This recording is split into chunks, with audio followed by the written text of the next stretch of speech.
ሰላም ጤና ይስጥልኝ ክቡራትና ክቡራን ተከታታዮች እንደምን አላችሁ? እኔ አለው እግዚአብሔር ይመስገን ደህና ነኝ። ዛሬም በጠቃሚና በአዲስ ፕሮግራም በድጋሜ ተገናኝተናል። በዛሬው የጤና ፕሮግራማችን ላይ የምንመለከተው ማታ ከመተኛታችሁ ከአንድ ሰዓት በፊት አንድ ብርጭቆን ብትጠጡ የደም መርጋትን በከፍተኛ ሁኔታ የሚቀንስ አንድ ድንቅ መጠጥን በዚህ ቪዲዮ ላይ እነግራችኋለሁኝ። ይህ ቪዲዮ በፍጹም እንዳያመልጣችሁ፣ ሌሎችም ደግሞ እንዲማሩበት ሁላችሁም በቅንነት ላይክና ሼር በማድረግ ሌሎችንም አስተምሩ አሳውቁላለሁኝ።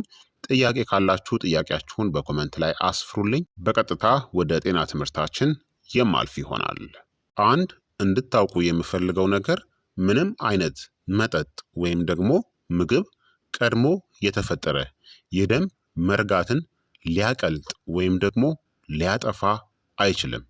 ነገር ግን አንድ ቀላል የሌሊት ወይም የማታ መጠጥ የደም ዝውውርን በማሻሻል ብግነት ወይም ደግሞ ኢንፍላሜሽንን በመቀነስናም ወፍራም እንዲሁም ዝልግልግ ደምን በመከላከል የደም መርጋት ሁኔታዎችን ሊቀንሰው ይችላል ማለት ነው። ታዲያ ይህ ሞቅ ያለ ውሃ ከዝንጅብል ጋር ከመኝታ በፊት አንድ ብርጭቆ መውሰድ ድንቅ የሆነ ውጤትን ይሰጠናል። ቀላልና ተመጣጣኝ ዋጋ ያለው በሳይንስ የተደገፈ እናም እጅግ በጣም አስተማማኝ የሆነ መጠጥ ነው። የደም መርጋት ለምን ይፈጠራል ካላችሁ፣ የደም መርጋት ሊከሰት የሚችለው ሶስት ነገሮች በአንድ ላይ ሲከሰቱ ነው። ደም ወፍራም ወይም ደግሞ የሚጣበቅ ሲሆን፣ ማለትም የውሃ እጥረት ካለና ከፍተኛ የስኳር ይዘት ካለብን፣ የደም ዝውውር ፍጥነት ሲቀንስ፣ ለረጅም ጊዜ መቀመጥ እናም የማታ እንቅስቃሴ አልባነት፣ የደም ስሮቻችን ሲቆጡ ወይም ደግሞ ኢንፍሌምድ ሲሆኑ ወይም ደግሞ ሲጎዱ የሌሊት ጊዜ አደጋውን ይጨምረዋል። ምክንያቱም ለሰዓታት አትንቀሳቀሱም፣ መጠነኛ የውሃ እጥረትም የተለመደ ነው፣ የደም ዝውውርም በተፈጥሮ የሚዘገይበት ሰዓት ስለሆነ። ስለዚህ ከመተኛታችን በፊት ግቡ ደምን በትንሹ ቀጠን ያለ ተንቀሳቃሽናም የተረጋጋ እንዲሆን ማድረግ ነው። ይህ ሞቅ ያለ ውሃ እናም ዝንጅብል ለምን ይሰራል ካላችሁ፣ አንደኛ የደም ዝውውርን በተፈጥሮ ያሻሽላል። ዝንጅብል ጂንጀሮል እናም ሾጋውልን ይዟል። እነዚህ ንጥረ ነገሮች የደም ዝውውርን ያሻሽላሉ፣ የደም መርጋትን ወይም ደግሞ መቆምን ይቀንሳሉ፣ ጤናማ የደም ስር ስራንም ይደግፋሉ፣ የተሻለ የደም ፍሰት ይኖራል። የተሻለ የደም ፍሰት አለ ማለት የመርጋት አደጋ ዝቅተኛ ይሆናል ማለት ነው። ሁለተኛ ዝንጅብል የፕላትሌት መጣበቅን በቀስታ ይቀንሳል። ፕላትሌቶች በጣም በቀላሉ እርስ በርሳቸው ሲጣበቁ የደም መርጋት ይፈጠራል። ዝንጅብል መጠነኛ የተፈጥሮ ጸረ ፕላትሌት ተጽዕኖ አለው። አላስፈላጊ የደም መርጋት እንዳይፈጠር ይረዳል። በመጠኑ ጥቅም ላይ ሲውል እንደ ኃይለኛ መድኃኒት አይሰራም። ይህ መከላከል እንጂ ሕክምና አይደለም። ሶስተኛ ሞቅ ያለ ውሃ የሌሊት የውሃ እጥረትን ይከላከላል። የውሃ እጥረት ካለ ደምን ያወፍራል፣ የመርጋት አደጋንም ይጨምራል። ሞቅ ያለ ውሃ ግን ከቀዝቃዛ ውሃ ይልቅ በተሻለ ሁኔታ ይመጠጣል፣ የደም ዝውውርን ያሻሽላል፣ ሌሊቱን ሙሉ ደም ዝልግልግ እንዳይሆንም ያደርጋል። መጠነኛ የውሃ እጥረትም ቢሆን ትልቅ ለውጥን ያመጣብናል። አራተኛ በደም ስሮች ውስጥ ያለውን ብግነትን ወይም ደግሞ ኢንፍላሜሽንን ይቀንሳል። ብግነት የደም ስር ግድግዳን ይጎዳል።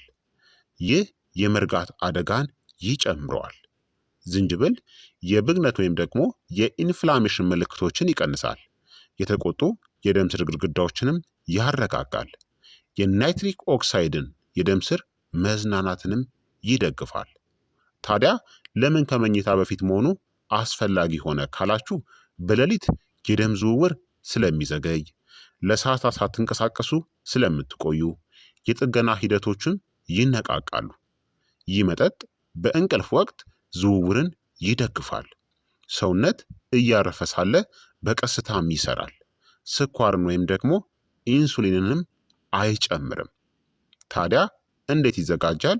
የሚያስፈልጉት ግብዓቶች አንድ ብርጭቆ ሞቅ ያለ ውሃ ያልፈላ እናም ከግማሽ እስከ አንድ ሻይ ማንኪያ አዲስ የተፈጨ ዝንጅብል ወይም ከሶስት እስከ አራት ቀጫጭን የዝንጅብል ቁርጥራጮች ያስፈልጋሉ።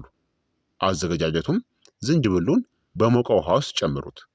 ከ5 እስከ 10 ደቂቃ እንዲዘፈዘፍ ተዉት። ከፈለጋችሁ አጥልሉት። ከዛም እንደ ምርጫችሁ ጥቂት የሎሚ ጠብታዎችን ጨምራችሁ መጠጣት ነው። ታዲያ መቼ ይጠጣል? ከመኝታ በፊት ከ30 እስከ 60 ደቂቃዎች በፊት እናም ከመተኛታችሁ በፊት ደግሞ ወዲያውኑ አይደለም። በዚህ በሰዓት ልዩነት ነው የሚጠጣው። እንዲሁም ሊወገዱ የሚገባቸው የተለመዱ ስህተቶች ደግሞ የዝንጅብል ዱቄትን በየቀኑ በከፍተኛ መጠን መጠቀም ስህተት ነው። ማር ወይም ደግሞ ስኳርን መጨመርም ከፍተኛ ስህተት ነው። እንዲሁም ደግሞ ፈልቶ መጠጣት፣ ማፍላት በከፍተኛ መጠን ስህተት ነው። ውሃው ለብ ብቻ ነው ማለት ያለበት።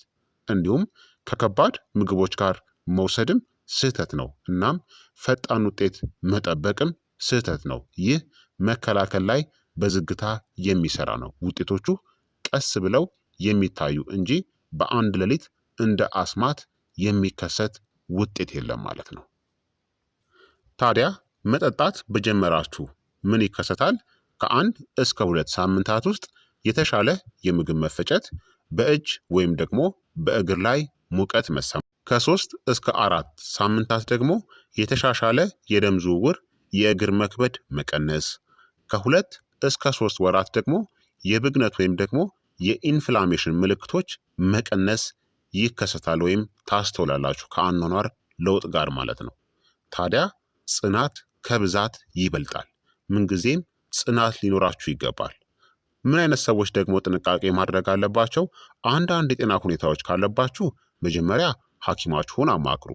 ደምን የሚያቀጥኑ መድኃኒቶችን ዋርፋሪን፣ ክሎፒዶግሪል፣ ከፍተኛ መጠን ያለው አስፕሪንን የምትወስዱ ከሆነ፣ የደም መፍሰስ ችግር ካለባችሁ፣ ቀዶ ጥገና የሚጠብቃችሁ ወይም የምታደርጉ ከሆነ፣ ከባድ የቃር ወይም ደግሞ የአሲድ መመለስ ችግር ካለባችሁ እናም ዝንጅብል ደግሞ ከከበዳችሁ ተራ ሞቅ ያለ ውሃ ብቻ ተጠቀሙ። እሱም በጣም ጠቃሚ ነው ማለት ነው።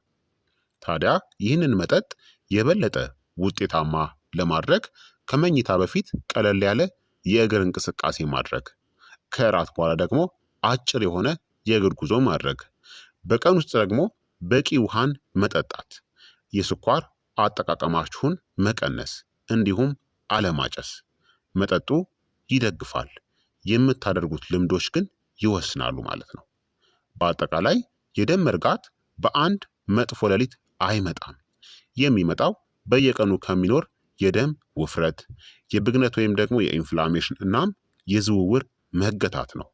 ከመኝታ በፊት አንድ ብርጭቆ ሞቅ ያለ ውሃ ከዝንጅብል ጋር መጠጣት ደም እንዲፈስ ያደርጋል፣ አላስፈላጊ መርጋትን ይቀንሳል፣ ሌሊቱን ሙሉ የደም ስር ጤናን ይደግፋል። ቀላል፣ ለስላሳ እናም ውጤታማ የሆነ መፍትሄ ወይም መንገድ ነው ማለት ነው። ስለዚህ ክቡራትና ክቡራን ተመልካቾቼ የዛሬው የጤና ትምህርት እንግዲህ ይህንን ይመስል ነበረ። ከመኝታ በፊት የደም መርጋትን የሚቀንስ አንድ ብርጭቆ ድንቅ የሙቅ ውሃና የዝንጅብል መጠጥን ነግሬያችኋለሁኝ። እናንተም እንደተማራችሁበት ሌሎችም እንዲማሩበት ሌሎችም ሼር በማድረግ ሌሎችንም አስተምሩ እላለሁኝ። ለወዳጅ ለዘመዶቻችሁ፣ ለእህት ለወንድም፣ ለእናት ለአባት ይህንን ቪዲዮ ሼር በማድረግ ሌሎችንም አስተምሩ። በቀጣይ የጤና ትምህርት እስከምንገናኝ ደግሞ እኔንም እናንተንም ቸር ያቆየን። መልካም ጊዜ፣ መልካም ቆይታ። ቻው ቻው።